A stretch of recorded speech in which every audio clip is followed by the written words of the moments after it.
Hello and welcome to the Southbound Sports Show. I'm your host, Richie Leahy, here with my co-hosts, Matty B, and Jeff is back on the scene. Welcome back. Where you been? Oh, just life, just doing things, and I'm happy to be back. Football season's upon us, and I'm really excited for this year. Very cool. I'm going to go ahead and shift gears right off the bat because for my high tempo, I'm going to bring in some soccer news. Major League Soccer has expanded into St. Louis. So they've picked up where the Rams left off, and they are going to put, I think it's the 28th team, in St. Louis, which I don't understand how they keep adding more and more teams. If you watch the Women's World Cup, the entire time they talked about how it wasn't a successful league and they're not making a profit yet. But still, they keep adding more and more teams. And then there's the other news about equal pay for the women's team, but they don't have a professional league. It's just a lot of soccer stuff in the United States, and I'm surprised that they keep expanding if they're not making a profit. It just doesn't make sense to me. But let's go around the horn. Matt, what do you got for high tempo this week? Well, as you can tell, business cash tonight because we had Meet the Teacher night. That means week one is upon us. So Friday night we got the home opener. Very excited to get this season started off with and hopefully get it started off on the right note. How'd your preseason game go, or your scrimmage, whatever it was called? We survived the scrimmage is the name of the game. So we didn't walk away with any injuries. A lot of our starters, we didn't see a lot of playing time. I pulled a Tomlin and we went with our reserves quickly so that we could do some evaluating from top to bottom. And worked on building some depth. So I was really excited with what I saw overall. Definitely some things to clean up, but it's preseason, so you always have messy stuff. Very cool. Jeff, you got anything for high tempo this week? Just my high tempo is the start of the football season. We got college football this weekend, NFL starting. Basically, the one thing I want to talk about was how sloppy the Steelers were in their last preseason game. I know you guys have been touching on the last couple of weeks, just preseason in general. I didn't like all the fumbles and everything with the Steelers, but other than that, I'm glad football's back. You mean the AAF, because that was everyone's beef with the AAF, was too many fumbles and turnovers, but that's what you're saying the Steelers are doing? Yeah, it was bad. I mean, I watched that game, and it was rough. I mean, Matty, I don't know about you, but I hope your high school team's not performing like that going into the season. No, we're not that bad. Ours are just minor. Ours are minor tune-ups. But Jeff, undefeated, they keep winning. So why does it matter? I mean, it doesn't matter at all. I mean, it's the preseason. Look at the Patriots year in and year out. They're below average in the preseason, and then when the season actually starts, they pick. They're rolling on all gears. Which, what are you gonna say? In case you forget that there's no championship awarded in August. Those are won at the end of the year. I thought you were going to say, in case you didn't realize, Jeff, Tom Brady doesn't play in the preseason. That's good for 4 wins right off the bat. If he played in the preseason, they would go undefeated. Do you not watch the Super Bowl? Yeah, I mean, returning champs, Steelers start off with the first game of the year, so it'll be interesting to see how the Steelers stack up to the Patriots week one. That will be a big game, and we're going to cover that a little bit later. We're going to go into the mailbag right now. We had 2 things come across. The first one, someone called our voicemail just to say the word jungle. I have no idea why. Why? If you called, work on your voicemail skills because that's pretty embarrassing. I was all excited because I thought, oh, great, I can play this on the show. Got the new computer set up. We can play some audio. And what happens? Just the word jungle. So I thought, I'm not bringing that in. I'm not giving you the satisfaction. Put together some thoughts and give us some actual critique.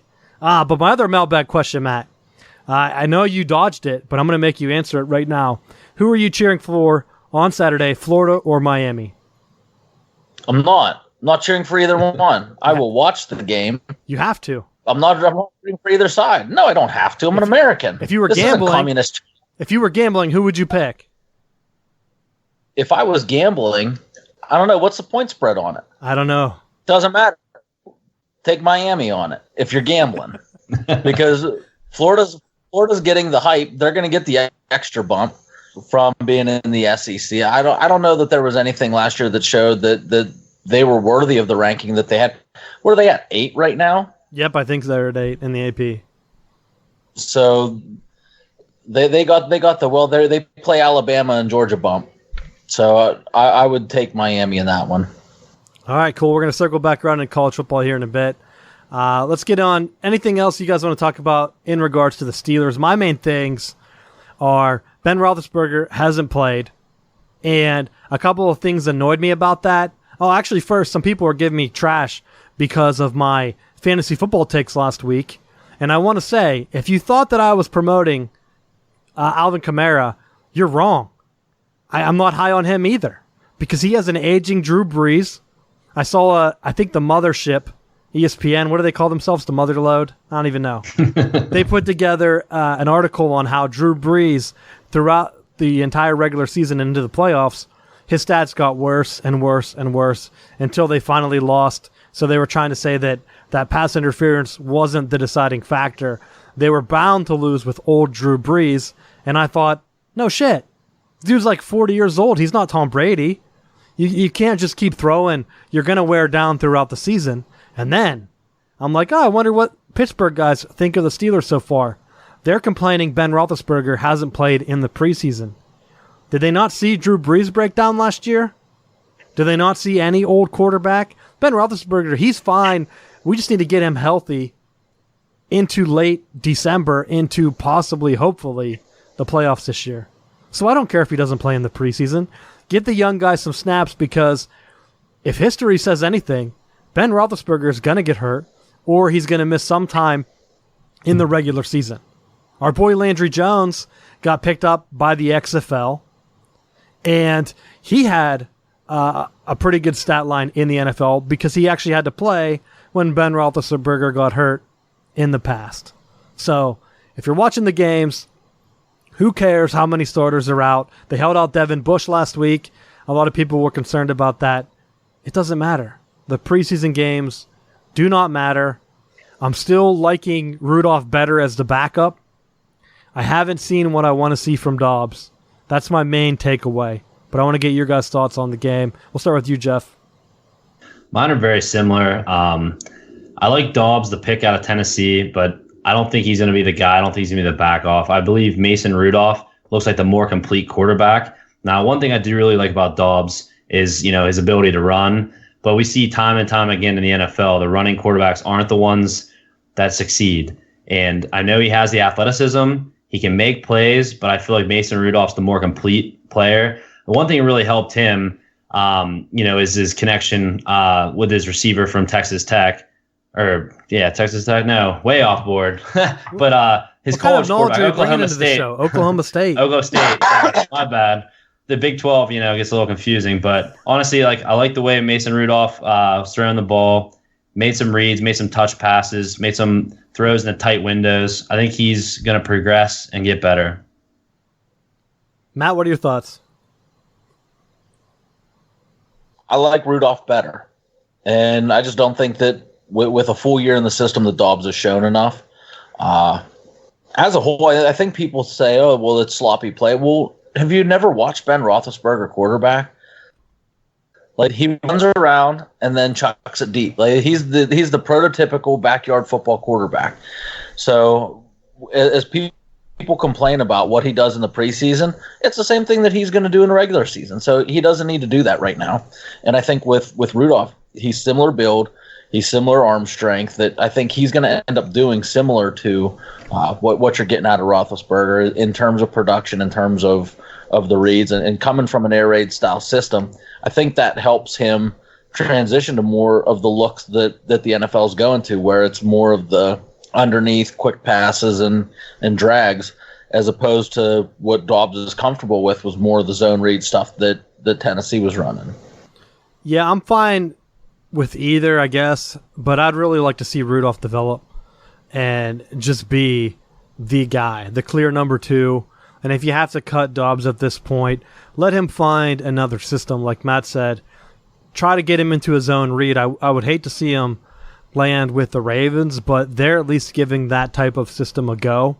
So there are other teams where he might land and be more successful or better fit his style of play.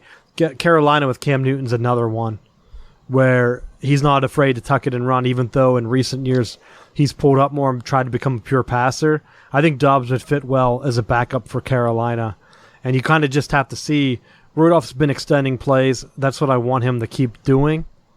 And I really like how he has a bond with Washington. I think Washington could be a clear number 2 receiver for the Steelers and fill that void that's left by Juju as he gets bumped to the number 1. So it's going to be interesting to see. Wide receiver is going to be a big key this year. And I don't expect a big drop-off. I honestly don't. If you keep watching, we've talked about Antonio Brown the past couple weeks. He's still a headache. They're talking about how now, because he doesn't get to wear the helmet that he wants, it's a safety issue. He wasn't at practice. They had to have a GM or someone from the Raiders speak on it, and then he comes back magically. Steelers don't have that headache. Do they have anything going on like that off the field? No. So it's all business. Go ahead, get ready, put together a team, build your team up, because you got a big test week 1 with the Patriots.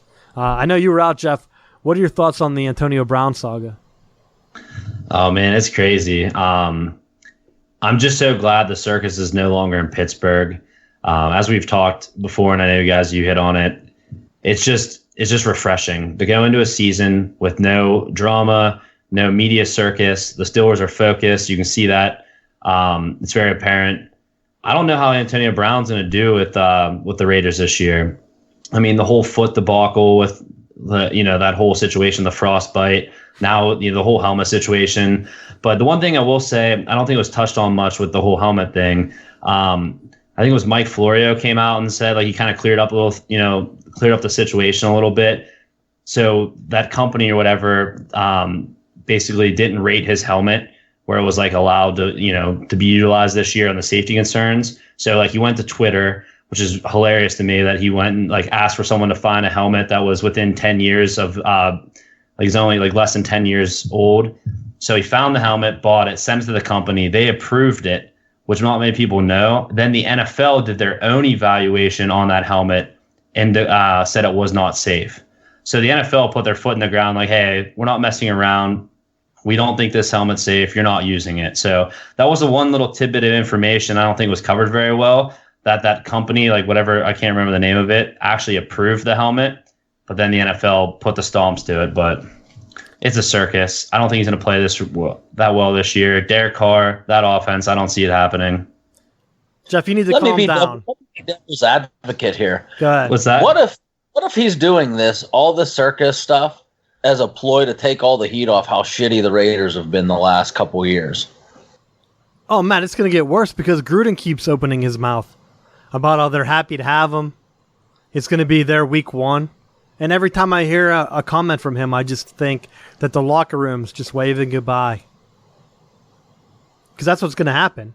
Yeah. And Jeff, quit bringing your facts onto the show. That's not what this show's about. We're about hot takes, and we constantly get complaints about little things that we mess up. So you forget the company. Okay. Shouldn't even have brought that up anyway because we just need to rip on Antonio Brown because we know he's going to have a bad season. The Raiders are going to be a mess. Yeah. And I think it's interesting, too. He's probably doing this whole thing just to avoid Hard Knocks. Because I don't know if you watched that week 1. No, I didn't. Yeah, he was put in a very bad light in that, and I think he got upset with it, and then he just fabricated this whole helmet situation just to avoid the TV show, avoid the preseason, probably didn't want to play at all. So it's his kind of way out, which is just ridiculous. But he's big on TV. He just likes it whenever he's masked, remember? When he was on the Masked Singer? Yeah, he likes TV when he looks good. I guess. Who knows? Anything else you guys saw in the preseason that you want to hit on? Matt? There wasn't a whole lot from this week in the preseason that overly stood out to me. Saw a couple games, and it's preseason, so it's kind of they're weeding people out and pushing stuff along. Do you want to get into our big topic? Because I was looking at the Steelers' schedule, and go for it. I don't know why the NFL, because Matt's on the football side of things. Oh, it's going to make it tougher. all this stuff already, but I'm going to give it to you, the facts. Steelers play Sunday night, the 25th, at like 8 p.m. Then they go ahead and play again on Thursday. For the preseason, that's barely any time to rest. I believe that the NFL quit doing that same turnaround schedule for Sunday night games to a Thursday night game. I don't think you're allowed to do that anymore because of the NLPA. I know you definitely can't do a Monday. That's only a couple of day rest. But the Steelers have to go ahead, play the game Sunday night, rest barely anything because you got Monday, Tuesday, Wednesday before you're getting ready on Thursday for the next game. It's the preseason. Nobody cares. NFL's making up their own schedule. That's the only game on Sunday. You can't tell me that you couldn't have put that at 1 p.m. They wanted the primetime views, but then they also wanted to give the guys rest before the actual regular season. So now you're going to stress these younger guys for the Steelers because a couple of guys that are looking to make that push into a starting role, they're going to be playing, busting their ass basically Sunday night. Then they're barely going to get a rest. I'd be shocked because it's Pittsburgh and Tennessee, the two teams that have to do this. I would be shocked if there wasn't an injury on Thursday night due to the extra strain that they're going to have on it, whether it's like a pulled hamstring or some type of injury that's related to the wear and tear of playing two games so close together. And I hate it. Matt, go ahead. What's your positive spin on that? Well, first off, these are the greatest athletes in the world. How much rest do you need? You're giving them a couple days off. Secondly, this is the Steelers, the team that's notorious for getting the primetime games. So why not give them a dose of short week rest stuff? Because they end up playing – the last 2 years they played Christmas Eve or Christmas Day, and so they've had those fast turnarounds where they're playing on the holiday and they're rebounding and playing another game within a turnaround period. I think it's a smart move when you're a team that's going to be playing Monday night, Thursday night, Sunday night games throughout the season. It's a smart move to get used to logistically. How do you prepare yourself to get ready for that game? And I think that's something that's undervalued. That in the preseason, yes, there's nothing to be won or lost in that, but you can get a taste of, okay, on a short week, how do we prepare? And for all the younger players, the newer players that are acclimating to this system, for the Steelers trying to turn this culture around from the Brown and Bell saga, it makes sense to have to deal with that so that you can say, okay, here's our back-to-back situation. How do we handle this and go about doing it the right way? So I don't have that much of a problem with it. Yeah, but who cares? These guys are professionals. They're not like high school kids where they have to learn how to play and get ready and rest the next day. Most of these guys have been playing in the NFL. Obviously they do, because how many times is there someone that shoots their leg going to the club? Matt, that happened one time. And the Steelers cut him before that even happened. So they knew to get rid of him. How many guys did they get rid of that got into trouble right after? Too many to count, probably. I don't know. But I'm saying now you have too many journeymen that are they're out bagging groceries. They get the call, hey, come to practice. These are the guys that are filling in on the preseason. What if that guy has a regular job? He's just trying to make the roster. Now they're screwing him on travel for what? Well, then you know what? Skip a shift at Ollie's and get to Heinz Field. Let's go. They know the Steelers are going to draw. That's why they're putting them Sunday night. Put it Saturday night with the rest of the games. No one cares about preseason. It's not like these games are drawing in 20 million No one cares about viewers. your logistic. Give the guys some rest, Matt. That's what I'm saying. I just hope it's not my guy, Devin Bush, getting hurt. He's already held out one game. I don't need him getting injured. Keep my guys fresh. You know they're not going to... He'll be on limited rest. He'll be limited playing time. They'll put him on a pitch count, and he'll be done. That final preseason game is only going to weed out the final selection of people anyhow. I'm sticking to my guns. Jeff, what's your take? I don't know. I definitely think it's like a safety concern because you don't want guys, especially who coming off the street, who aren't ready to play a full season to do the short week. But at the same time, it's good for the coaches they're just getting ready for the season, and you have short weeks in the NFL. So, and the other thing too is a lot of these guys did it in college. I mean, how many players, how many times do they play a Thursday night, a Wednesday night, a Tuesday night in college? Jeff, Especially how many the guys guys in do the you think MAC. are coming from the MAC? Well, that's what I was going to say. That like the MAC does it. I mean, you have people from Toledo. Like you got players from all over the place. Different conferences play Thursday night. I don't know. I don't think it's that big of a deal. Honestly, they're used to it. Wow, you guys are way wrong on that. They need to relax. These guys are professionals. They need time to be fluff. Professionals. You're just trying to set it up to be the geriatric league so Brady can play till he's 90. Hey, leave my man alone. I hope he's out for the first 5 weeks. I think it does a little bit of rest whenever they ban guys on his team. Like, just let him take some time. Heal up and be fresh for the playoffs. You don't want a Peyton Manning dead arm in the playoffs, do you? Because that's what happened to Drew Brees. I saw the stats.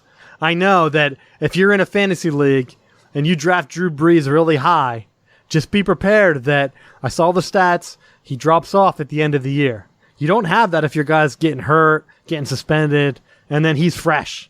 That's what you need from your fantasy guys. That's a pro tip. Make sure you get guys that are suspended, arrested, things like that, because they're going to come back and they're going to be fresh when playoffs roll around.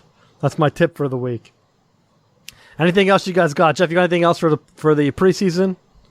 The only thing I'd like to mention in the preseason is Bud Dupree actually showed up for a game. I don't know if you guys were paying attention to that. I'm a huge Bud Dupree hater. They talked about him like 100 times during that game. I know, and he played well. It was the first time I actually saw him put together like a complete game in maybe his career. And obviously, it's a preseason, doesn't matter, but that was definitely promising. But that was basically my only other point to the preseason was him actually playing well for once. I'll tell you, he needs a nickname because Bud Dupree does not sound like a good, scary football name.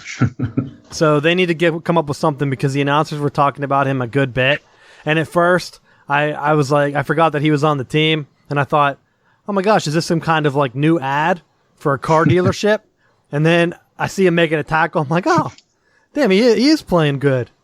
I don't know what's going on here. So come up with a nickname. That's my challenge. That's what I want people to do. Find a nickname for him. Get it to the Steelers. Let's get that going. Matt, you had something to say? You're breaking up there a little bit. Is he frozen? He might be frozen. No. Oh, there he is. Well, I hope your connection fixes up because I got nothing. We're going to transition now into some college football, the big topic for this week because NFL is still in preseason. Got a couple big stories. The first one, the ACC. They come out in the AP poll, barely anybody ranked. They have Clemson number one. The first time Clemson's been ranked number one in the AP poll all time. And you would think they won the national championship in the 80s that they would have had someone coming back or at least been close. I'm kind of surprised that they haven't been. But, it's a popularity contest. They're not a big enough name, especially back them, to get it. So you're looking at them. And then, complete wasteland. The ACC. You have Syracuse and a couple other teams from the Coastal that were close, Miami. And, Jeff, you're a big Pitt guy. What are your thoughts on the ACC? Do you think they have a chance? Honestly, I don't. Outside of Clemson, the ACC doesn't have much. Pitt this year is going to be a 500 team, maybe a little above. I'm not really sold on them this year. Syracuse, they're not going to have much. NC State might do something a little bit, but what is Florida State? Are they coming back this year, Matt? That's the only other team I could think of that might make some noise, but it's going to be Clemson and nothing else. That's to be determined. I think they go as far as the offensive line goes, and it seems like they're moving in the right direction. But as optimistic as I want to be, I think they're probably realistically about another year away. I mean, their recruiting class has definitely picked up, and I think that's going to help. But they have to be able to show that the ship isn't sinking because last year was such a shit show to watch. And if they can't prove that they can't put it together with some of the skill guys and the talent that they have coming back, it's going to definitely hurt them going forward. Speaking of, did you hear the big news, Matt? The Willie Taggart found a brand new backpack on the sideline. It was supposed to be for turnovers. They barely touched it, so he's getting rid of that this year. He said that's one more thing he could have forgot on the sideline. But you know what? All things considered, for as much as I hated that stupid Dora backpack, that's the stupid stuff that I start to realize that I am getting old now. Because for the recruits, for all the, like, that's the stuff that they're into now. So if it means pulling in more recruits with using that gimmicky stuff, then so be it. I'm for it, and I understand that there's aspects to this that you just have to roll with. Just like at their recent recruiting event, they had a bunch of bounce houses, and I know that there were Florida fans that were giving them a lot of grief. Well, now they're leapfrogging, and they're into the top 10 right now in the recruiting rankings for this coming cycle. So you may not agree with it, and you may not like it, but sometimes there's just stuff that goes into that recruiting that you use it because it helps pull the recruits in. That's exactly why I wanted Dave Wannstedt to come back for Pitt, just as a recruiting guy. He had success. He knows the area. I mean, Narduzzi comes off kind of flat.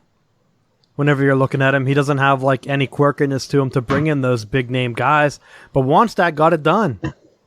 Bring in a guy like that has that connection or that charisma, and I think that they could easily make a push for that Coastal Division.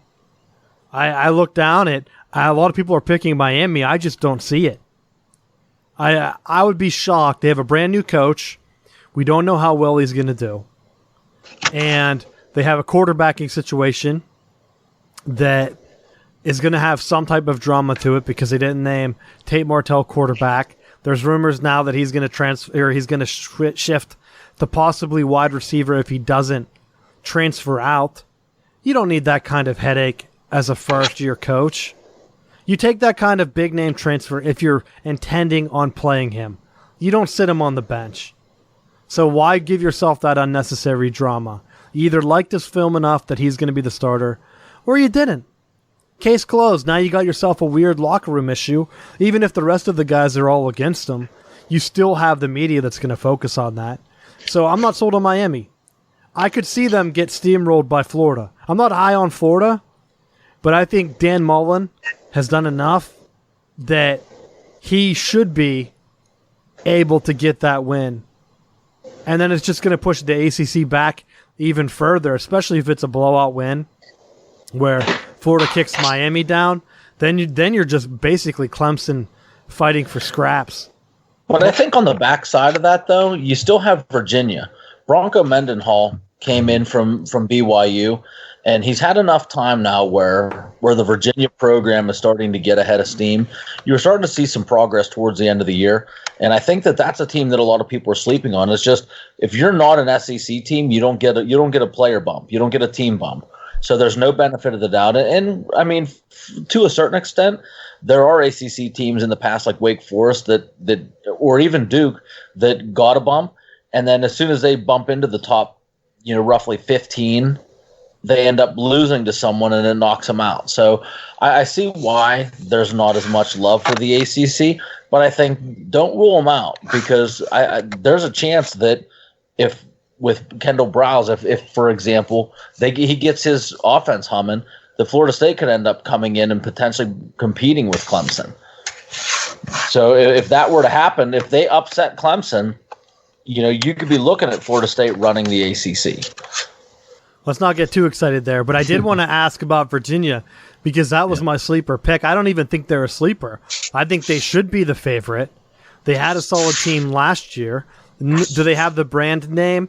No. But the school's big enough athletically after they won the national championship in baseball. They got basketball last year. Why not bring football up?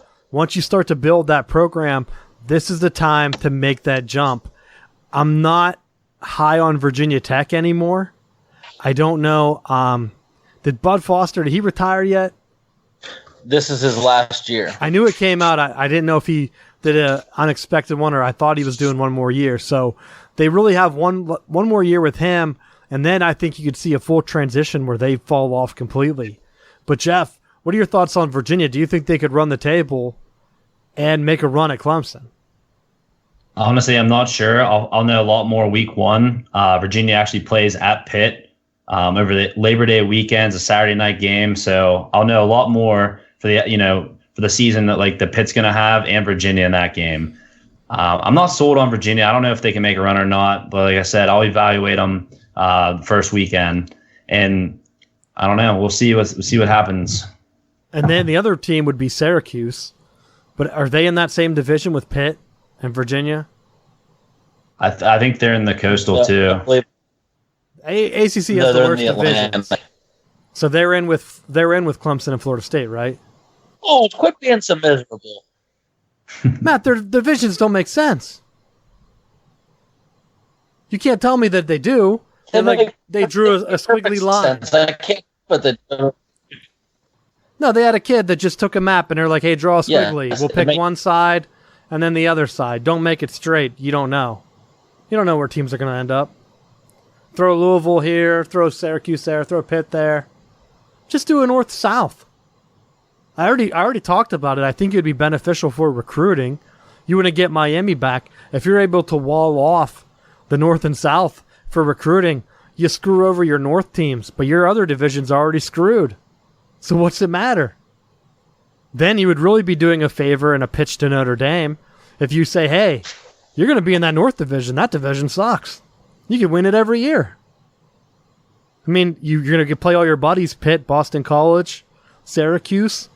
I mean, that's the strongest pitch I think the ACC would have for Notre Dame. You split it north and south. You say, Notre Dame, you guys are in the north. You could win this division every year, possibly be undefeated. And then we're still going to give you the biggest crossover games because we know that if you play Miami or Florida or Clemson every year, you're going to help with recruiting. Hell, you could just make Miami a permanent crossover, the Catholics versus Convicts game. Make that a crossover for Notre Dame, and then put them in the North Division. They have Florida recruiting then. Then whatever, let them keep USC or whatever other team they want for national recruiting. I mean, they could even just bounce between Michigan and Notre Dame and Stanford and all of them as their non-conference. If they join the ACC full-time, they only have an 8-game schedule. I think that's what would really sway them in. Jeff, would you like to see it? I mean, it would make a lot more sense because I was just looking it up real quick. The Coastal, you have Virginia Tech, Georgia Tech, Miami, Virginia, North Carolina, Pittsburgh, Duke. That's all over the place. The Atlantic is Boston College, Clemson, Florida State, Louisville, North Carolina State, Syracuse, and Wake Forest. Makes absolutely no sense. I think you hit the nail on the head. If you make it north and south, I think it helps a lot for recruiting. It'll build up those rivalries, and then I think the ACC would be a much better conference overall. Hell, look at what it did for the Big Ten. The Big Ten used to have stupid divisions, and then they decided, hey, we're going to throw East-West split on you. And then everyone said, wow, you guys have all your big teams right in the East Conference. That's kind of dumb. But now guess what? They beat each other up, and it's almost like the SEC effect. They're like, holy crap, we got to put Ohio State number 5. We got to put Michigan number 7, and we can't put Penn State far behind because, hell, Penn State could win the division this year. So they're not going to not rank them. Hell, they even ranked Michigan State because they don't know. I'm shocked Michigan State hasn't been good. They haven't been recruiting well, but because they're in that division, they get the Big Ten East bump. The Western teams are they're thrown off there, but hell, even Iowa and Wisconsin, I think, are still ranked. The Big Ten was able to throw a ton of teams up there because they have the big boys, and they know that some team from the West is going to have to make a run and play them in the conference championship game. Right now with the ACC, it's kind of like a mixed bag. You don't know what you're going to get. Unfortunately, Florida State's down. If Florida State was up, it wouldn't be a problem because you would still have Florida State and Clemson, but they could easily resolve that by throwing Miami in that South Division and just putting all your big 3 right there because I don't even know who else would have a football pedigree in that conference. Not really anyone, unless you're going old school with like Pitt's 9 national championships or whatever they claim. Yeah. Why are you laughing at that? I've seen the signs. I've been to Heinz Field. They got 9. Represent. And excited. What'd you say, Matt? You're breaking up a little bit. I think Virginia Tech's fine because I said just as much Virginia Tech in the Atlantic side. They fill just as much of that void as Miami has. Miami, since joining the winnerships, they've done really not a whole lot since joining. So I don't know why you feel the need to bump them over, or that they would contribute something going to that other side, because the two bell cows have been Clemson and Florida State since forever. Let's be honest. It's been one bell cow. It's been Florida State until recently. Even in the 80s when Clemson had their run, everyone considered that Florida State's conference. But my point is, you're right about Virginia Tech. They would be the other fallback in the North. You'd have Notre Dame, then you'd have Virginia Tech, because Virginia Tech's a draw. Whether people want to admit it or not, they are. And to be honest, a lot of those Big East teams are still too, just because of the power of the Big East Conference. You have Pitt and Syracuse and Boston College. People, they affiliate with them just because of the old television networks. Now, maybe that's an older crowd. I mean, hell, how many times are they going to throw that Doug Flutie commercial on, or some other Big East highlight? Because people still connect with that. That was the original conference that had the big time shoe contracts for basketball. So those schools are known. Some of the ACC schools like Georgia Tech, they're not a draw. They get dwarfed by Georgia. Why not give Miami, throw them a bone, put them in the South? If they get killed every year, what's the worst thing that could happen to them? I honestly think if they would have put like Penn State in that other division, if they would have been reversed kind of like Miami is and they went through sanctions, I don't think they would have recovered. But they had to recover fast because they're playing Ohio State every year. And then they made the switch where they had to play Ohio State and Michigan State. So Penn State had to recover fast. Miami, I don't think they're getting pushed. I honestly don't. They look around and they say, okay, Virginia Tech, but how many wins is Virginia Tech even worth? Not that many. And then they're like, well, I can win this division by doing this, this, and this.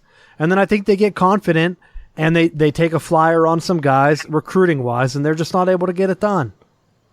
I think if you did the North-South split, you'd really have that regional rivalry thing down that they're losing, where you're going to have recruiting battles. Because, yeah, Miami can say, yeah, we have a crossover with them, but they're not competing against Clemson right now. Clemson's on their own. They could go into recruits' living rooms and say, look, the big battle right now is between us and Florida State. And do you think Florida State's going to beat us? And they're going to say no. Those recruits, and so they're going to sign with Clemson. Miami, what do they tell them? Hey, we could win the Coastal. The kids are like, what the hell is the Coastal? Like, oh, is that the game where you get your asses beat by Clemson or Florida State? People are like, yeah. I mean, hell, UNC won that division a few years ago, and whenever they were like 10-2 or whatever their record was. So, yeah. Pitt won it last year at what, 8-5, or no, 8-4. They won the Coastal last year at 8-4. Yeah, not good. Yeah, and they didn't show up in the game. They got steamrolled. So that's exactly what's going to happen. That's why I think if they were going to pitch to Notre Dame, they say, look, hell, they could even try to sweeten the deal and just try to make Penn State come over. I know a lot of Penn State fans always talk about that. Hell, we wish we would leave the Big Ten and go play with Notre Dame. Like they think they're going to go independent again for whatever reason. I talked to a bunch of Penn State fans, and they think that. But it would make more sense if they were to leave the Big Ten, and I don't think they will due to money reasons, because the Big Ten getting paid so much more. The athletic teams at Penn State would be like, what the hell are we doing? Like, why would we do that? But I think if Notre Dame was able to come knocking and say, look, we're going to be able to bump that television up to where the Big Ten's at, why not? Pitt Penn State every year, throw Notre Dame in that conference. So then the ACC, I mean, they steal a lot of thunder from the Big Ten if that would happen. So I don't know. I don't know who else Notre Dame could get to fill the void, but hell, give it a go. That would be my thing. If you're going to pitch to Notre Dame, go big or go home. Try to get them in. Other than that, ACC, Clemson is my pick to win it. I don't even think it's close. Matt, what are your thoughts? I'm picking with my heart. I can't go against the Noles. We're going to right the ship. That's an awful pick. Pick. Jeff, what's your pick? Clemson's winning that. Clemson is winning the ACC. There's no doubt. They have way too much talent. Their quarterback's coming back. Dabo Swinney's got recruiting down. I mean, you saw in the national championship last year, they have talent. Dabo can coach. It's a no-brainer. They're going to win that. They're going to win the ACC. All right, let's shift into the Big Ten. There you have it. Going Clemson, 2 votes to 1. Florida State got the other vote, which we know that's a farce. The Big Ten now. Ohio State names their starting quarterback, Justin Fields, the transfer from Georgia. And just like I said about Miami, you don't take a big-name quarterback and not name him starter. Everyone knew he was going to be named starter, but a few days before it was announced, it started to leak out that he was not going to be starting. I saw a graphic from a couple of different people. I don't know. One of them was from a Columbus newspaper, I believe, unless it was faked. I don't know. But they were starting to say that he wasn't taking first-team reps, and there were rumors that he was going to transfer. Come to, I think it was Monday or Tuesday, Ryan Day came out and said that he's going to be the starter. I listened to the clip. I watched a little video thing, and he didn't sound confident to me. So from what I saw, I would assume that's the up-to-date clip. Maybe it was something earlier in the preseason, but what I saw, it didn't scream like, hey, we're confident in this guy. And as a first-year coach, you definitely don't want that. I thought for sure he was going to come in, but hell, he couldn't win the job at Georgia.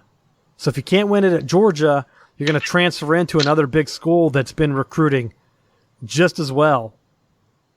I just don't know what to think of them. It's going to be a big test for Ohio State and Ryan Day's first year to, I mean, if they're going to make the playoffs when they've been close in the past, last year with one loss, they didn't get in, you almost have to run the table. Is he going to be able to do that his first year? I don't know. I would like to see him be a little bit more decisive, but we'll see whenever the season rolls around if he's going to be able to make a move with his offense and Fields at quarterback. I think he's more of a pro-style guy. I'm surprised he didn't go with the other transfer, which is from what, Northwestern? No, who's the other transfer from? Kentucky, yeah. Gunnar, whatever. Gunnar Hoke, yep. I just brought it up because I knew I had it. So it was one of the accounts that was kind of fake, that was putting out fake stuff, but there were some other people that were talking about it too from some local newspapers just based on reps that they had seen at practice. Again, I don't know how truthful that is, but it's good to have a quarterback battle because I think that bodes well for them. But what are your thoughts on that, Matt? Do you think that's the right pick? I don't know who the right pick is for them, but I know when you look at what Fields is doing right now and like being on the bubble and with Martell at Miami, this may be a Power 5 move as a whole of just trying to put some of the brakes on the transfer portal. Because if you start to see some of these schools not just cater to these kids and say, oh yeah, come in here and you're immediately the starter. If they have to start working for it and it's not handed to them, there's a good chance that now they're going to think twice before jumping ship at the school that they're at, and maybe more willing to try to stick it out or maybe compete for a position on the team. Because if you leave and you go to another school and then you're not the starter there, what does that do in terms of your development? Like if you're a pro style quarterback and you go to a spread school thinking I'm going to be the starter, and then you're not the starter there, then you're even further behind than where you started with. So, I mean, it's a gamble on the player part. I think they kind of showed that you need to make sure you know where you're going. Yeah, and that's a big thing whenever they have so many coaching moves, because you allow the kids to transfer, but then if a coach changes late, or even whenever you're incoming as a freshman and you sign the deal, I mean, look what happened with Brew McCoy. They let him go back and forth between USC and Texas. Why? You don't have to allow that. They don't have to allow that at all. So I would like to see a little bit more consistency. I actually don't mind players jumping back and forth. That's their biggest chance to make money. is if you're a big name guy, a lot of people know Tate Martell. If he doesn't play another down, it doesn't matter. He had a chance to jump to another Power 5. If they didn't have that portal stuff, would he be getting that much coverage? I don't know. I thought Miami was a risk for him. You didn't make it at Ohio State. I watched his film. I wasn't confident that he could play at a school like Ohio State. And for him to jump at Miami, I know they're nowhere near their glory days, but still, that's a big name program. He would have been better off going to somewhere like Purdue or a middle school like maybe Pitt even. Like, just get a team that's there that's close. I know he doesn't really fit those schemes, but that's the kind of level of school that I thought he could have transferred to. And he didn't. So I don't know what his thought process was. Same with Fields. He's going from one big program to another. Hopefully he was ready for that quarterback battle, because it's not like, okay, you didn't win it at Georgia. You had to know Ohio State was going to be a battle. They're not just going to give you the job. So battle for it, whatever. I don't mind the transfers. I think everyone should be getting at least one transfer, no holds bar. I think that was something Harbaugh brought up at the Big Ten Media Days. Let them go. Let them transfer. It's kind of like them taking their first job or whatever. It might not work out. You never know. You got to find some place that you're comfortable. If a coach leaves, I think that's automatic. I think you should get more than one transfer. If your coach leaves, free to go. Another free pass. You're hit with a scandal like Penn State was, free to go. Free to go. Baylor, you guys are free to go. Whatever went down at Louisville with Petrino, free to go. Whatever you guys want to do. So I think that would help the players a lot. Jeff, what are your thoughts on Ohio State? I mean, it's tough to say with Fields. I know last year I went to that Georgia game with Auburn. I watched him play in person, and he's an athlete. He can run. He's shifty, but I'm not sure if he's a quarterback. And in the Big Ten, you got to be able to throw the ball, and I don't know if he's going to be able to do that consistently, game in and game out against some of those good defenses in the Big Ten. But as far as an athlete's concerned, man, he can run. He can do everything you want. But I'm not really sold yet on him being a quarterback in the Big Ten. I think that was the big difference with Haskins. He was a hell of a passer. Yep. So he was able to come in, and whatever Don Brown was throwing at him in that Michigan game, he was able to make adjustments and hit guys on the fly. The year before, Harbaugh almost beat him, and then Haskins came in off the bench and threw a touchdown late. I think 2 touchdowns in the big house. He was able to come in and make big-time throws against NFL cornerbacks that Michigan had, D-backs. They were stacked that one year when he came up in the big house and made those throws. The year John O'Corn threw the interception at the end. They don't win that game if Haskins doesn't come in. Yeah. Michigan wins that game at the big house. And I'll go on record saying that. So Haskins comes in. He does a hell of a job to get Ohio State there. That's the kind of production I want to see from an Ohio State quarterback. Yeah, and you hit the nail on the head. It's just a different style quarterback. Haskins was a pocket passer, could make all the throws, had great arm talent. Fields, I haven't seen enough of it yet. I'm sure he has the arm talent. He's a freak athlete, but can he stand in the pocket, play after play, and make those big throws? I'm not sold yet. I need to see more this year.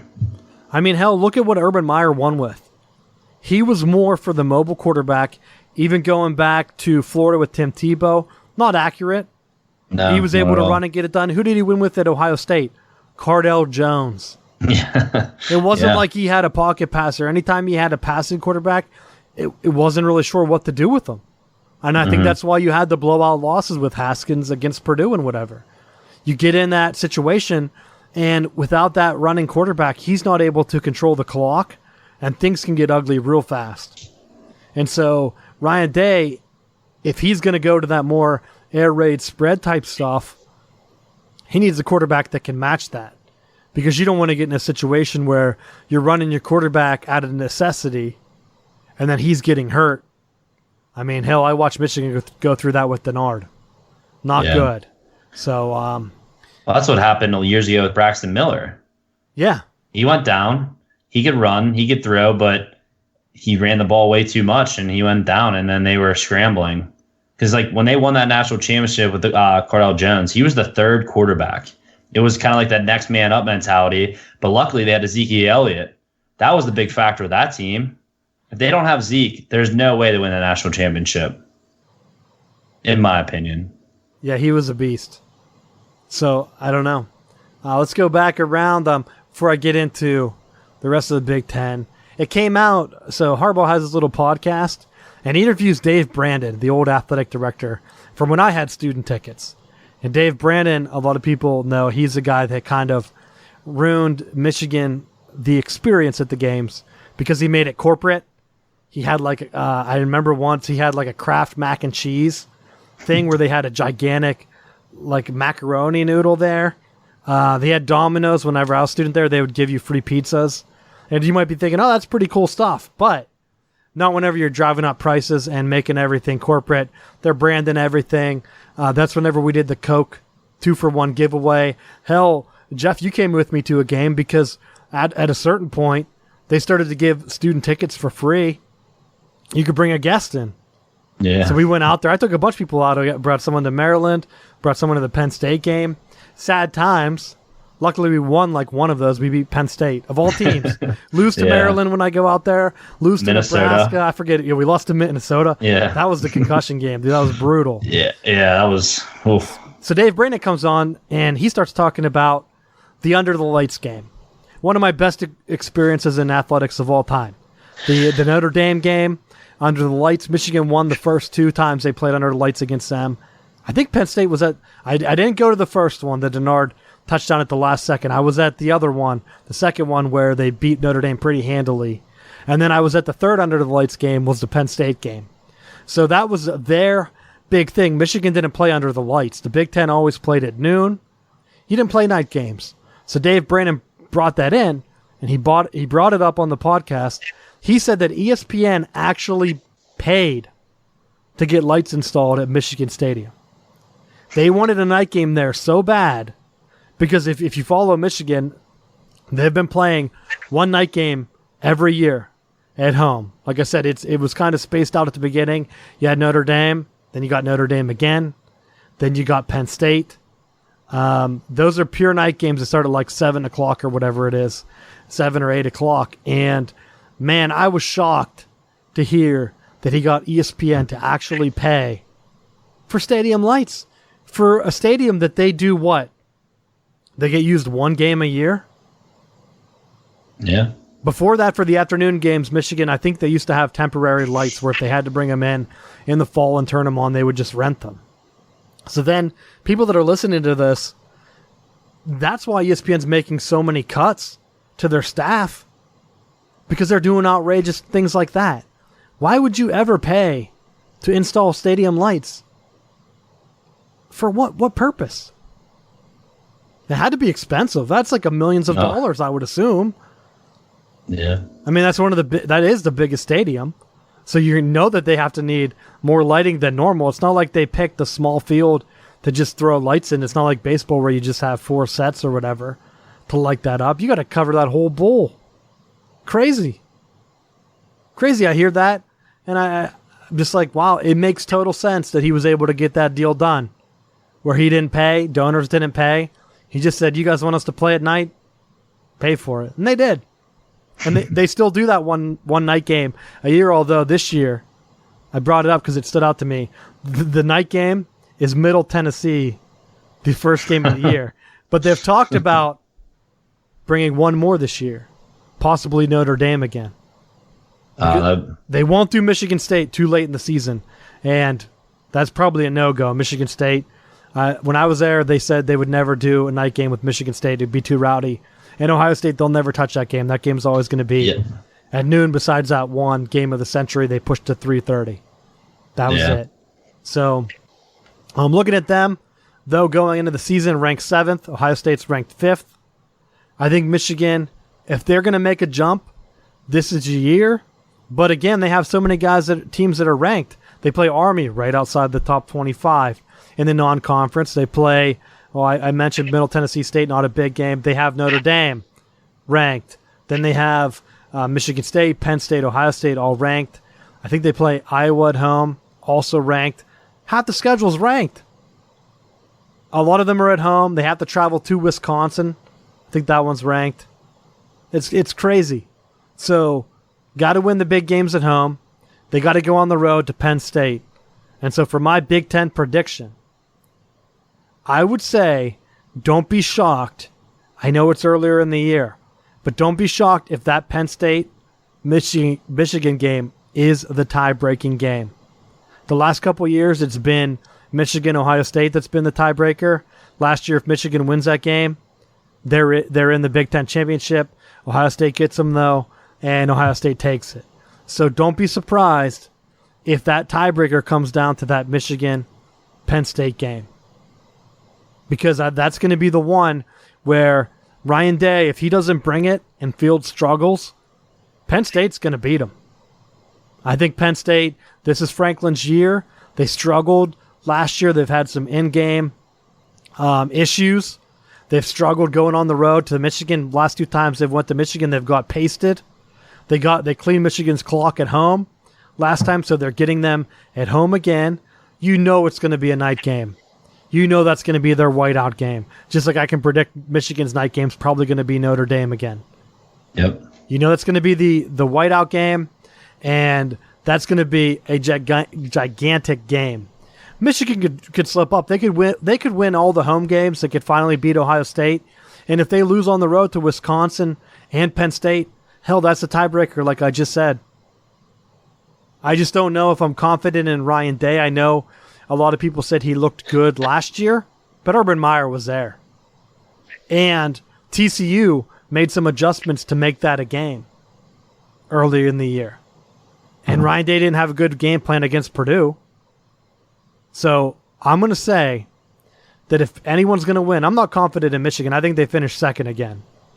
Now, whether it's still Ohio State or Penn State, that will be determined based on what I see. But right now, I'm saying Penn State could be your Big Ten champions this year. Matt, what's your thought on that? He might be out. He might be frozen. Jeff, what are your thoughts on that game? So just looking at it, I'm going to take Michigan this year. I'm biased. I'm going to have Michigan winning the Big Ten. But there's 2 games that I kind of circled that I'm kind of afraid of. And you already spoke about one. Michigan going to Wisconsin. Traveling, Wisconsin's ranked going into the season. The other one I don't like, and I think it's the sleeper game of the year, is honestly, it's funny, Bisco's team. Michigan going to Maryland. Maryland last year beat Texas. They almost beat Ohio State. Michigan going to Maryland is not going to be an easy game. I feel like that's a sleeper game that they might be able to. I don't know. What do you think? Jeff. You're shaking your head. You don't think? Did you see Loxley's record? Dude, that guy as a head coach is like 3-36. This isn't the old team with DJ Durkin. You're right. DJ Durkin was a hell of a coach. I know they got pushed out because of some controversial stuff. I don't know all the information. I know that he said that he tried to hire extra trainers. He wasn't there when they had the incident and the player died, to my knowledge. But just on pure coaching, hell of a coach. He was recruiting well for Maryland, better than I've ever seen Maryland recruit. So now they're bringing in a guy from Alabama who's already been calling out Michigan's offensive coordinator. I think when you look at even the DJ Durkin teams, though, they were outclassed when they played Michigan. Those were like 35-0 beatdowns where Harbaugh left his foot off the gas because I think he knew that he was still cordial with DJ Durkin and he wasn't going to run the score up. It wasn't like Rutgers where their head coach came out and fired shots at Harbaugh and Harbaugh wanted to do the old Jim Schwartz handshake where he's like 78-0 Rutgers. We'll lay it on you. You want to talk about us recruiting in New Jersey? Yeah, we'll lay it on you, and then we'll take the top guy again. That's basically why he ran the score up on Rutgers. He could have ran the score up on Maryland. He didn't. I'm just not high on Loxley.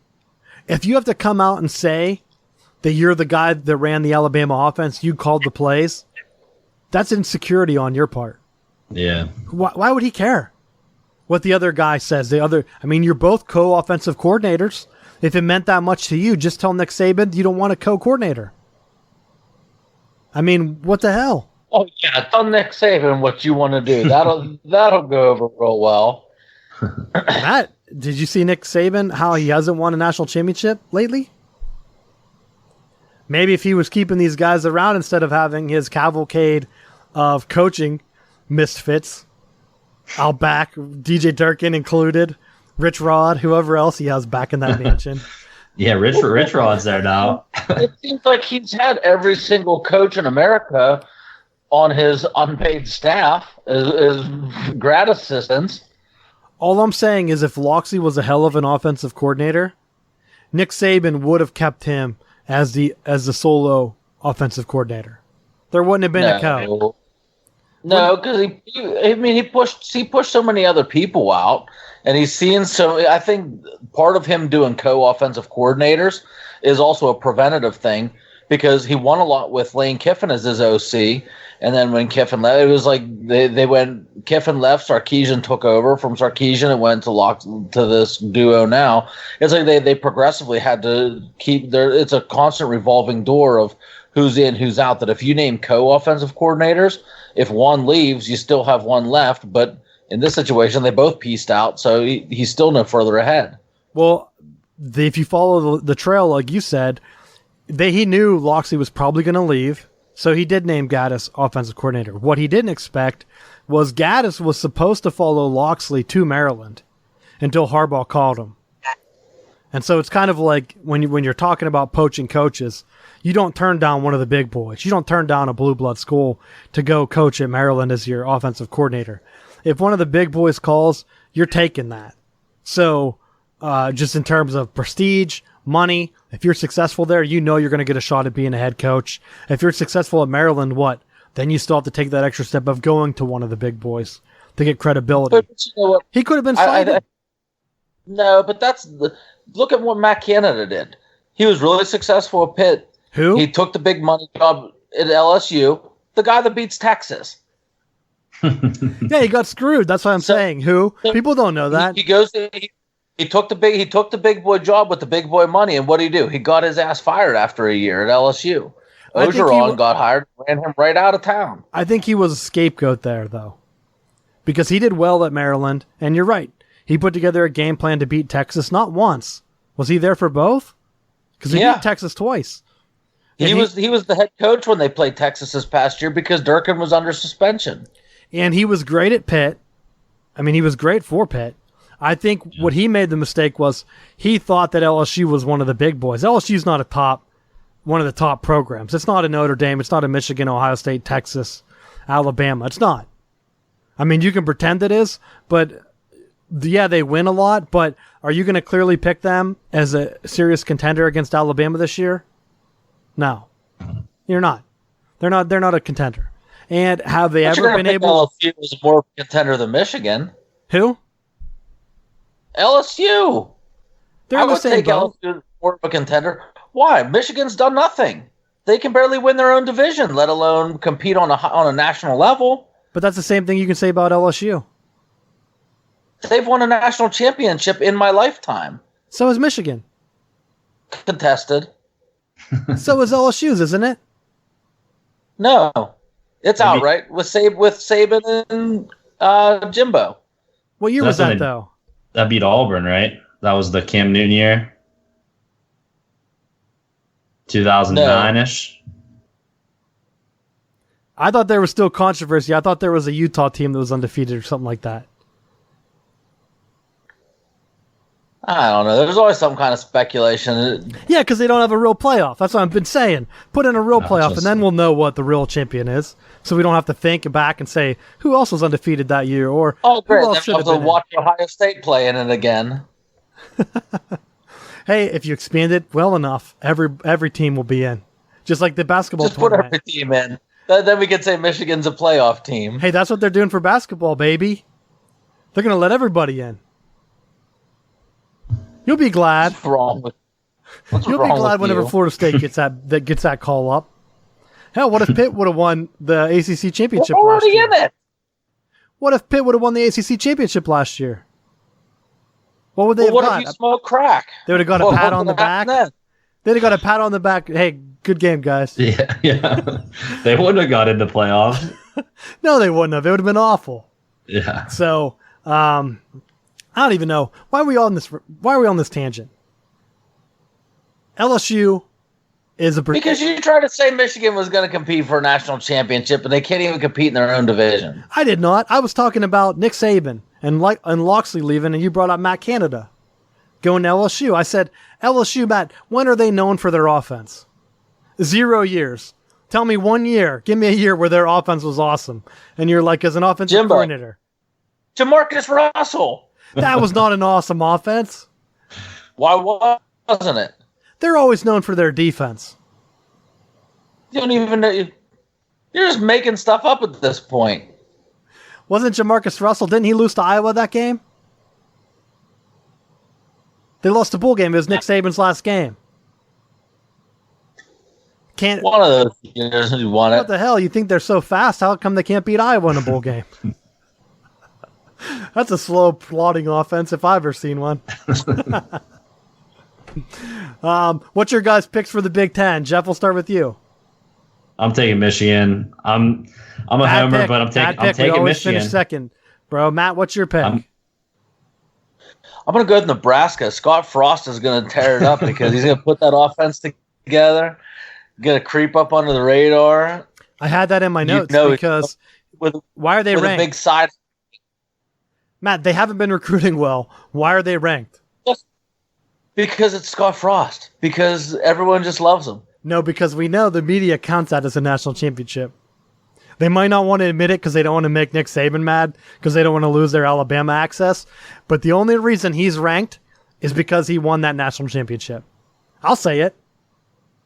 When you're not recruiting well and you win 4 games, Matt. Wow. Look at how bitter you are. Matt, they won 4 games. Didn't recruit well. They're ranked? They're basing his ranking currently off of what he did at UCF entirely. Hell, why not rank Pitt? Yeah, they won their division last year. Scott Frost has won nothing at Nebraska.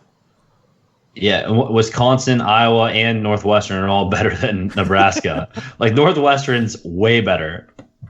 Well, no, but you look at how many teams from the Big Ten are ranked. Is it 5, 6? How many teams did I rattle off? Yeah, Wisconsin is, Michigan, Michigan State, Penn State, Ohio State, so at least 5. And Northwestern might even be at the end. It's too many. If you rank everything, then you're guaranteed at least 2 to be in the bottom half of the top 25. It's with too Ohio many State teams. rounding out the team. Too many teams. Too many teams ranked from the Big Ten. Yeah, well, we got to balance out the SEC bias, so we'll just throw a bunch to the Big Ten. I did see a ranking of how many votes each conference got. SEC was 1. Big Ten was 2. Guess who was 3? Big 12. Pac-12. Pac-12. Wow. Now, obviously, I did not fact check that at all. So if that number's wrong, I just saw that on Twitter. Well, guess what? Clearly, they're going to throw them a participation trophy because that stuff doesn't matter. Oh, yeah, Pac-12. Wait, Mike Leach. Mike Leach could be getting it done. And you'll have your chance, Matt. LSU is ranked 6th. Michigan's ranked 7th. So basically, the pollsters think those teams are the exact same, which I could vouch that they are. And those 2 idiots will be lucky if they're in the top 20 at the end of the year. What do we have from the Pac-12? The top team is Oregon? That's strange. They're 9-4. They're like just hanging around. Then Washington. At that point, I think you should just rank Washington ahead of them. Like, what has Oregon done since Chip Kelly's years? Nothing. Why are they ranked? Then let's see so it's Michigan, Ohio State, Penn State, Michigan State, Wisconsin, Iowa, and Nebraska. Is that 7? 4, 5. I think it's 4 from the East, 3 from the West. Ridiculous. Too many teams. And I already told you who to cut. Cut Nebraska. They're setting up that Iowa State game for game day, Matt. Iowa's ranked 20th. Iowa State's ranked 21. They're going to get it, the Corn Bowl, or whatever they call that game now. That's going to be the big one. Hell, they have them ranked ahead of Washington State. Washington State is ranked 23rd. And they were 11-2 last year. I know they lost Minshew, but come on, cut the guy some slack. Mike Leach knows how to win. We'll go through our other conferences next week. You guys have anything else on college football? That's pretty much it for me. All right, let's get into our final bell. Matt, you have anything for final bell? Just saving this one for final bell. Still piggybacking off of college, but the Texas wide receiver Josh Moore, he was a sophomore player. He had gun charges. He has a court date set from here on the 22nd. But I thought it was interesting that Tom Herman came out and said that one. And I know a lot of times we're critical of coaches that don't take a stance or take the easy way out. In this case, because there's so many times where you hear an incident comes up and they want to throw him off the team and they want to do all this and like tar and feather and hang him and drag him down the street. But it's until they actually find out what the actual charges are and what the evidence is and everything else, they need to give him a chance. And I think by not throwing him off the team, you're allowing the legal process to do the right things, and so that if there is a way to keep him involved with the program and to keep him in a positive direction, then I think that it's a good thing.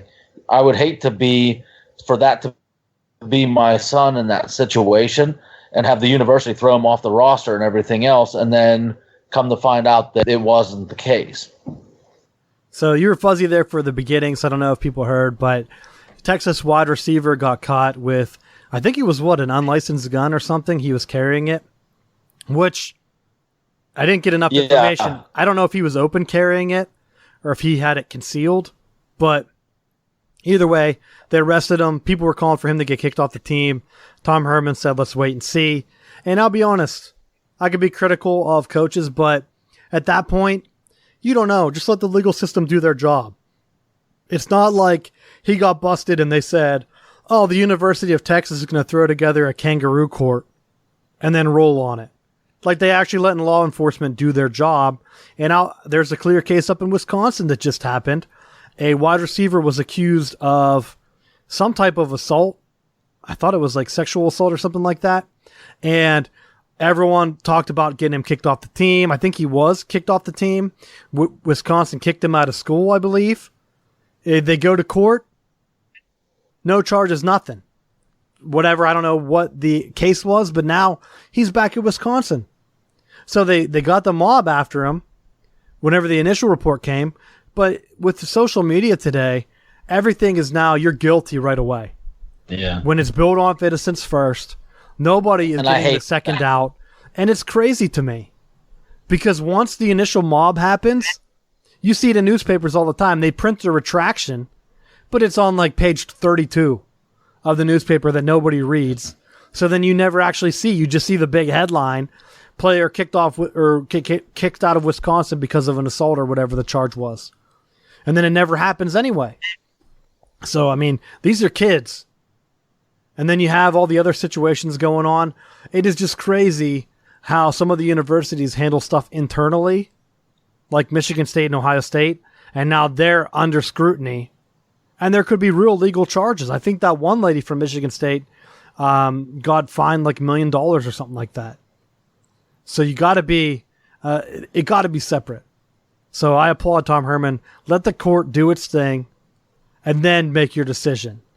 Because if no charges are filed and everything's dropped and it's not a big deal, I don't see a problem with keeping the kid on, make him learn from his mistake, and go forward. He got a life to live after this. So, Jeff, you got anything for the final bell? Yeah, I'm just going to piggyback off that.